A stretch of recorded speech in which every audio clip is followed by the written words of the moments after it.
મોરબીના ધારાસભ્ય એવું કહે છે ભાજપના કે ગોપાલ ઇટાલિયામાં હિંમત હોય તો ચૂંટણી લડવા આવી જાય મારી સામે અને હું રાજીનામું પણ આપી દઈશ અને ગોપાલ ઇટાલિયાને 2 કરોડ રૂપિયા પણ ઇનામ પેટે આપીશ.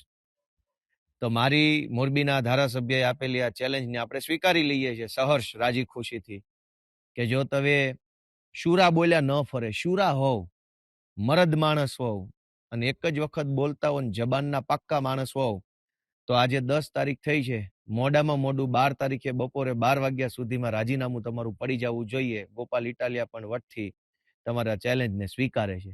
પણ મારી એક શરત છે કે મોરબીના ધારાસભ્ય પાટીલને પૂછવા જતા નહીં. પાટીલ અંકલ, મારાથી ભૂલથી બોલાઈ ગયું છે, હું રાજીનામું આપું કે ના આપું, અંકલ પ્લીઝ મને માફ કરો, એવી બધી વાતો કરવાની નહીં.